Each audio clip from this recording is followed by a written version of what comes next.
الحمد لله الذي هدانا لهذا وما كنا لنهتدي لولا أن هدانا الله لقد جاءت رسل ربنا بالحق الصلاة والسلام على رسول الثقلين محبوبنا رب المشرقين والمغربين كابن الحسن والحسين والله وعلى الثقلين والقاسم محمد وعلى الذين الطاهرين المعصومين المظلومين المنتجبين المقربين ولعنة الله على أعدائهم وغاصب حقوقهم ومنكر فضائلهم أجمعين أما بعد فقد قال الله تعالى وتبارك في كتابه القرآن المجيد والفرقان الحميد وهو أصدق القائلين وقوله الحق بسم الله الرحمن الرحيم قل لا أسألكم عليه أجرا إلا المودة في القربى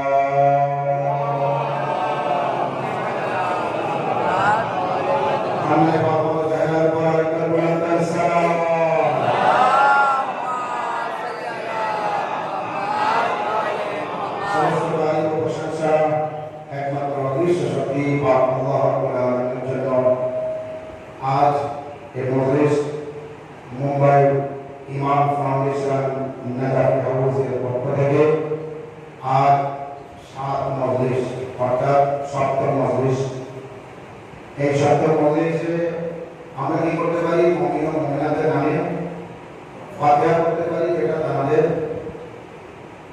বার্তা আছে আমাদের অনুরোধ আছে যে আপনারা একটু ফাতিহা পড়ে দেবেন সব মুমিন ও মুমিনাতের নামে সবার উপকার হচ্ছে আল্লাহ তাআলা হাউস ইমান ফাউন্ডেশনকে ভালো রাখুন এবং তাদেরকে এইভাবে দিনের খেদমত করার তৌফিক দান করুন আমি বলেন এরা আমি বলেন আমি দোয়া করেছি আমাদের হাউস ইমান ফাউন্ডেশন যে কাজ করছে যে খেদমত করছে আল্লাহ তাআলা এই খেদমত করার তৌফিক দান করুন আপনারা সকলে কিংবা করুন এক আলাদা সুবহান আল্লাহ সুবহানাহু ওয়া তাআলা সমস্ত মুমিন ও মুমিনাতের নামে বর্ষা দেবেন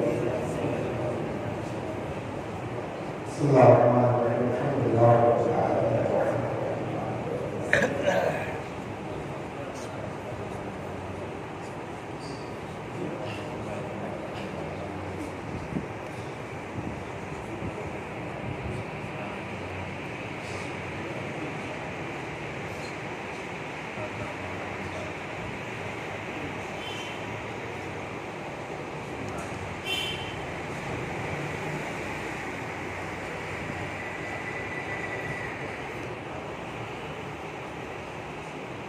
Muhammad sallallahu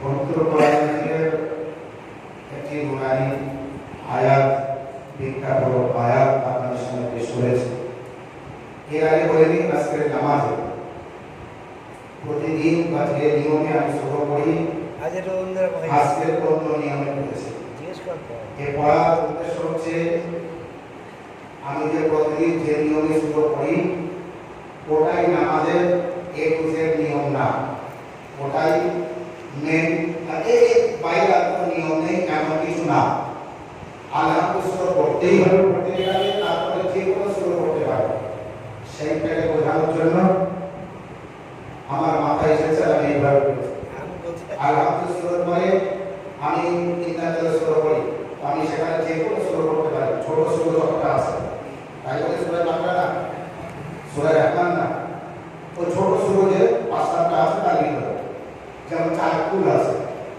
ইন্নাল্লাহ শুরু চারটে কুল আছে ঠিক আছে দ্বিতীয় যেটা আল্লাহকে শুরু করে আমি পুরো শুরু করতে পারি বা লাস্ট এটা সালাত করতে পারি ইন্নাল্লাহ তার কাউসার করতে পারি এটা শুরু করতে পারি তো এইভাবে নামাজে আপনি করতে পারেন এটাকে পরিষ্কার করার জন্য যাতে ওই নিয়মই না থাকে যেমন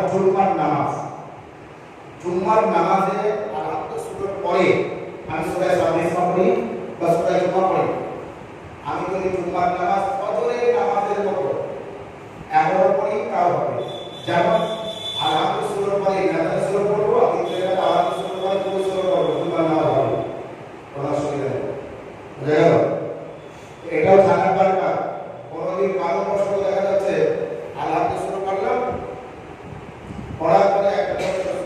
জানা ছিল ভালো পড়ার পরে মানে দোয়া করলাম তারপর উঠতে গেলাম আবার উঠলাম সেজদা গেলাম আবার কি করে আলাদা শুরু করে উঠতে গেলাম তারপরে কয়েক মিনিট পরে সেজদা গেলাম জুম্মা আর দোয়াই কোন সবসময় মনে রাখবেন মুস্তাহাব ভুলে গেলে নামাজ বাতিল হবে না দোয়াই কোন আগে পরে চলে চলে নামাজ বাতিল হবে না রকম যা আছে এগুলি যদি বাতিল হয় ভুলে যান তাহলে নামাজ বাতিল হবে সালাম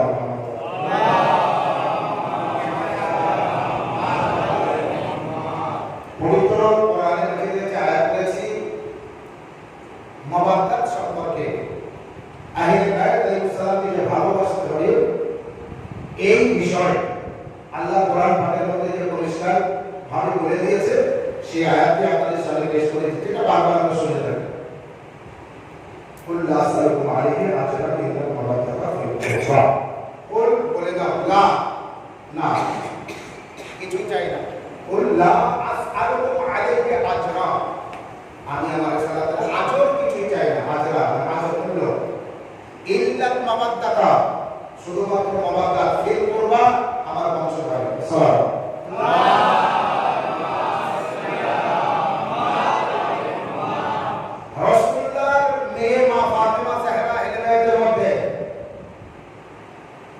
বাকি আর অন্য মেয়েদের আপনি নিয়ে আসতে পারবেন না যত রাসূলুল্লাহ আরো খানদানে অনেক মেয়েরা আছে আহলে বাইত আলাইহিস সালামের খানদান এই খানদানের সমস্ত সন্তান সাধারণ বংশের ঠিক কিন্তু মাসুদের 14 জন উলিল আমরের 14 জন এখানে 14 জনের মধ্যে 13 জন পুরুষ আর একজন মাত্র মহিলা কত ক্ষমতা আল্লাহ এই বিবিকে দিয়েছে এই নারীকে দিয়েছে মা ফাতেমা জাহরা সারা বিশ্বের মধ্যে যত নারী আছে সমস্ত নারীদের আইডিয়া হচ্ছে ফাতেমা জাহরা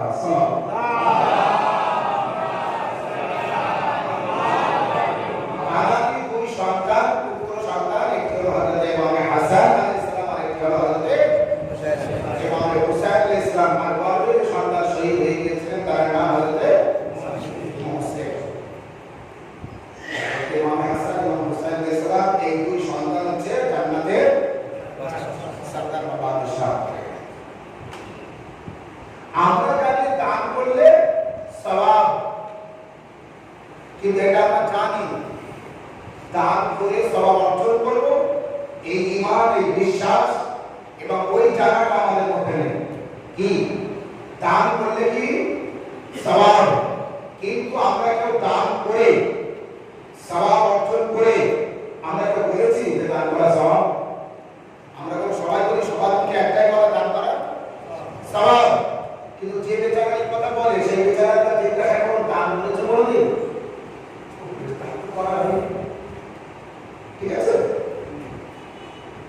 আমরা যে ইমাম হাসান আলাইহিস সালামকে মানি তিনি বুঝিয়েছেন আমি কিন্তু অনেক ব্যক্তি আছি নামাজের উপরে বিরাট রোজার উপরে আমাদের যে কাজ আমরা করি নামাজ রোজা কোরআন পড়া এর উপরে বিরাট আমাদের কঠোর বিশ্বাস কিন্তু এর পাশাপাশি দান খায়রাত গরীবকে সাহায্য করা এমনি বিধবা অসহায় ব্যক্তিদের পাশে দাঁড়ানো যে কত নেকি বাইরে থেকে বেশি নেকি অনেক সময় এটা আমরা খেয়াল করি না আচ্ছা খেয়াল করি না কারণ হচ্ছে খেয়াল করলে আমরা করে দেখাব আমি কাল মনীষে কি বলেছি মনীষের জন্য ব্যয় করতে হবে এই বাংলা ইসলাম শুধু বলেনি যে করে তারপরে বলেছেন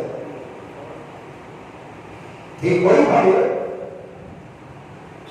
আমার আপনার দ্বিতীয় ইমাম হযরত ইমাম হাসান আলাইহিস সালাম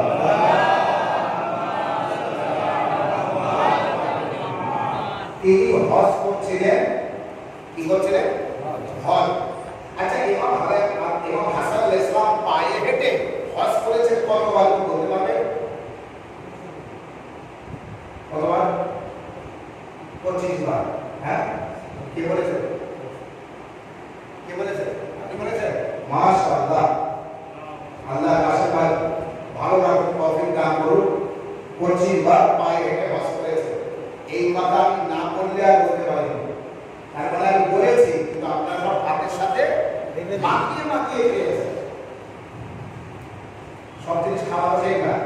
25 বার পায়ে হেঁটে হজ করেছেন। ঘোড়ার পিঠে সওয়ার হননি, উটের পিঠে সওয়ার হননি, নানার কাঁধে ওঠেনি। তো তিনি যে হজ করছিলেন, আচ্ছা হজে কাবা ঘরে তাওয়াফ করতে হয়। আচ্ছা কাবা ঘরে কতবার তাওয়াফ করতে হয়? মাশাআল্লাহ, কতবার? 7 বার। সাল্লাল্লাহু আলাইহি ওয়া সাল্লাম। এটা শুধু মধ্যে শুনতে হবে। 7 বার কাবা ঘরে তাওয়াফ করতে হয়। ইমাম হাসান আলাইহিস সালাম তাওয়াফ করছিলেন, সাহাবায়ে কেরাম, ভক্তরা, মুসল্লিরা, হাজিরা তাওয়াফ করছিলেন। আর ইমাম হাসান আলাইহিস সালামের 6 বার তাওয়াফ করা হয়ে গেছে, বাকি আছে একবার। ঠিক কোন সময় একটা ফকির এসে বলছে, কেউ আছে আমার দুটো খেতে দেবে, কেউ আছে আমার একটা পোশাক দেবে, কেউ আছে আমার একটা জুতো দেবে। যেহেতু সবাই আমল করছে, আপনি নামাজ পড়ছেন, কেউ এসে কিছু বললে আপনি নামাজ ভেঙে উত্তর দেবেন? কেউ দেবে না। কিন্তু এ তো আলীর বেটা হাসান, ওখানেও নামাজের হালাতে কেউ আংটি দেয়নি, আর ইমামে আলী আলাইহিস সালাম দিয়েছিলেন। এখানেও সবাই মনে করে আমি তাওয়াফ করছি, হজ করছি, আমার ভেঙে যাবে। ইমাম হাসান আলাইহিস সালামের সবার তাওয়াফ করা হয়ে গেছে, আর একবার বাকি আছে, ছেড়ে দিলেন তাওয়াফ। সেই ব্যক্তির কাছে এসে বললেন, চলো আমার বাড়িতে, আমি তোমার খেতে দিচ্ছি, তোমার পোশাক দিচ্ছি, আর তোমার পরার জুতো দিচ্ছি।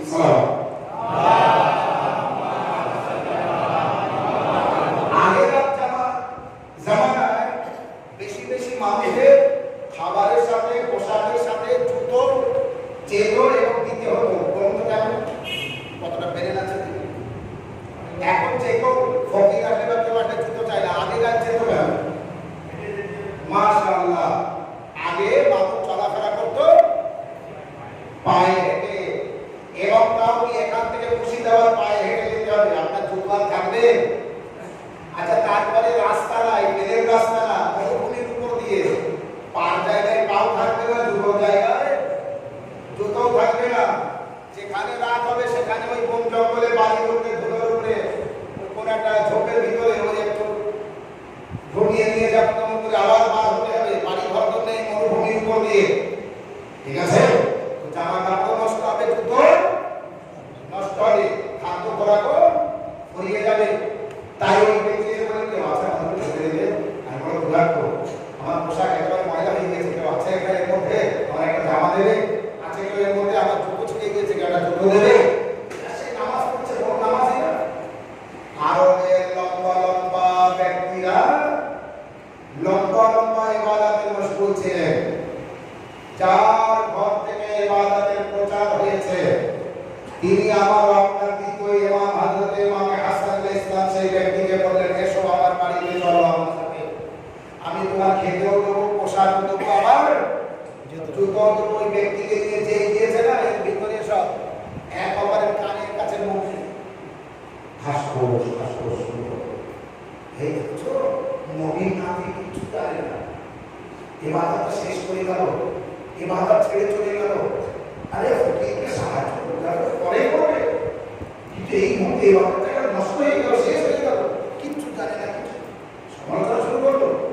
আজকের জামানায়ও এক শ্রেণীর মুসল্লিরা পেশনামাজ বা আলিমের দিনে সমালোচনা করে না, করে করে, শুধু করে না, মধুর থেকে মিষ্টি না, এত মিষ্টি লাগে সমালোচনা করতে, এত মিষ্টি লাগে সমালোচনা করতে। ইমাম হাসান আলাইহিস সালামের বিরুদ্ধে সমালোচনা করছে। ইমাম হাসান আলাইহিস সালাম বাড়িতে গেলেন ওই ব্যক্তিকে নিয়ে, তাকে পেট করে খাওয়ালেন, তারপর পোশাক দিলেন, একটা ফুল করে দিয়ে তাকে ছেড়ে দিলেন, দিয়ে এবার আসলেন। আসার পরে আখেরি তাওয়াফ যেটা বাকি ছিল সেটা আদায় করলেন। সালাম আলাইকুম।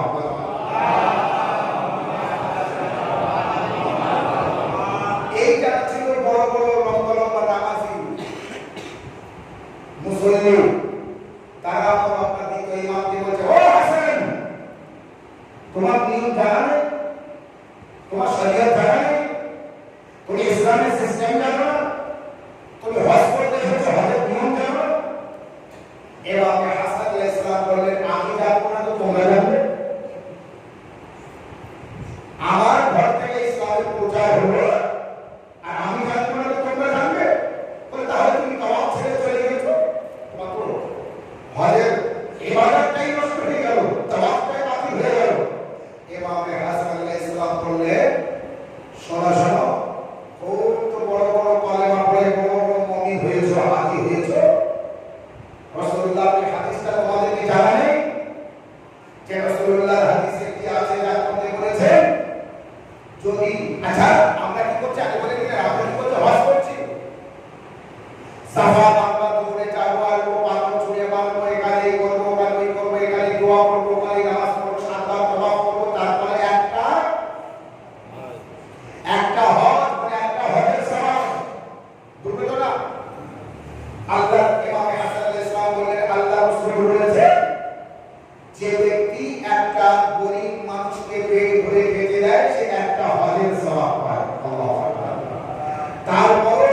তিনবার কি ওয়াজিব হজ না, বাকি সব ওমরা ছিল না। ইমাম হাসান আলাইহিস সালাম বলেন আমরা যা করছি এতটা করার পরে একটা ওমরার সওয়াব পাবো, আর আমি ওই ব্যক্তিকে যে পেট ভরে খাইয়েছি একটা হজের সওয়াব পেয়েছি, ওর পোশাক দিয়েছি আর একটা হজের সওয়াব পেয়েছি, ওর জুতো দিয়েছি আর একটা হজের সওয়াব পেয়েছি, আবার এসে আমার আখিরাত তাওয়াফটাও সম্পূর্ণ করেছি। এবার বলো তোমরা আমাকে শোনাবে না আমি তোমাদের শোনাবো।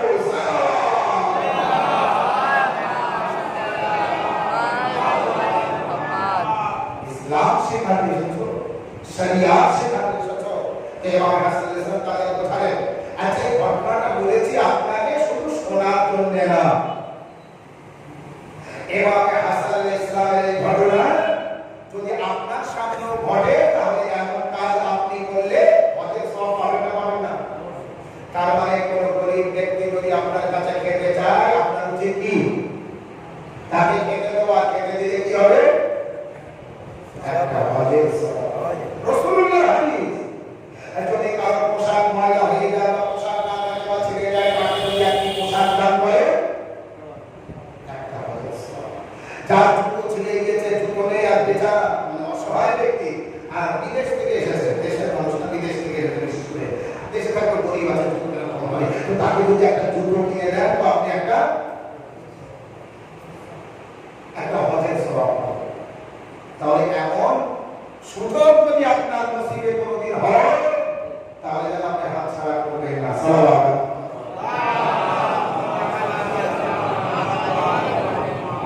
বাস তাহলে এবার একটু মুসাইব তারপর মনুষ্যকে সমাপ্ত করবো ইনশাআল্লাহ। যদি সুযোগ পাই তাহলে কার মতো আগামী বর্ষ আবার ইনশাআল্লাহ আপনার সামনে যেহেতু মজলিস এইভাবে হওয়া মানে কম বেশি একটু না একটু জ্ঞানের কথা, ইমাম আলাইহিস সালামের জিকির ফাজাইল অনুসারে আমরা সবাই শুনতে পাচ্ছি না পাচ্ছি একেবারে তো পালন করছে না। আপনি বলতে পারবেন না যে মোহাম্মদ সাহেব উঠছে একটু গল্প করে চলে যাচ্ছে না, আপনার বোঝার কথা হাদিস ও কোরআনের দ্বারা হয় কি কোরআনের আয়াত করছি অথবা হাদিস করছি এবং ইমামদের কোনো না কোনো জীবনী পড়ে কারবালার একটু মুসাইব করছি, এটা এর নাম তো মজলিস, এটাই হচ্ছে মজলিস। আর এই বলতে চাচ্ছে আমাদের আলী রহমাতুল্লাহ মহরমের প্রথম তারিখ থেকে নিয়ে ৮ রবিউল আউয়াল ২ মাস ৮ দিন এইভাবে চলো, ২ মাস ৮ দিন এইভাবে চলো। আমরা চলি শুধু 10টা দিন, এটা ঠিক না, আমাদের বাকি দিনগুলো এইভাবে চলতে হবে। আমরা চলি না তাই অন্যরা আমাদের সেই পথে চলার সুযোগ করে দিচ্ছে। আমরা এই বছর থেকে আগামী বছর নিশ্চয়ই আমাদের ভিতরে কারণে ইচ্ছা হতে পারে যে আমি সবসময় ২ দিন মজলিস রাখবো, নজর খরচ করছে আমি একটা মন্দির রাখবো, কোন একটা আমি 5টা মন্দির রাখবো, আমরা 4-5 জন মিলে আমরা 7-8 জন মিলে 10টা 5টা মন্দির রাখবো, মনে করো নজর আমাদের। তো এইভাবে যদি করে মজলিসে আবা আব্দুল্লাহ হুসাইন আলাইহিস সালাম বারবার এর তো সওয়াব সব সওয়াব আপনার ভুলের কারণে নষ্ট হয়ে যেতে পারে, জিরো এসে যেতে পারে এবং হুসাইন আলাইহিস সালামের নামে যে সওয়াব অর্জন করবে এই বক্তব্য আর কমবে না। ভুলের কারণে গুনাহের কারণে আপনাকে মারা হবে, আযাব দেওয়া হবে সঠিক, এই সওয়াবটা আপনার কাছ থেকে কাটবে না। কারণ হাসরের ময়দানে মা ফাতেমা জাহরা আপনার চোখ দিয়ে পার হওয়া, চোখ দিয়ে ধরা অশ্রু জাহরা রুমালে থাকবে, হাদিসের মধ্যে আছে, আর সেটাই আল্লাহর কাছে পেশ করবে যেটা মূল্যবান মুক্তি হবে।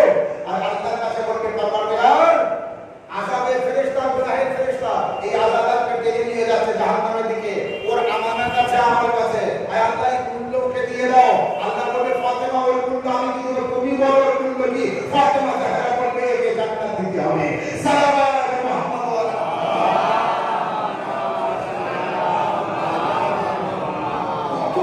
চোখের পানি ইমাম হুসাইন ইসলামের নামে চোখের পানি ঝরাচ্ছেন, কত মূল্য আছে। কারণ ইমাম হুসাইন ইসলাম যে কুরবানি কারবালায় দিয়েছে দুনিয়ার মধ্যে এমন কুরবানি কেউ দিতে পারে। 18 বছরের যুবকের শাহাদাত এত কষ্টের মুসাইব, আলী আকবরের মুসাইব আপনাকে কি বলবো।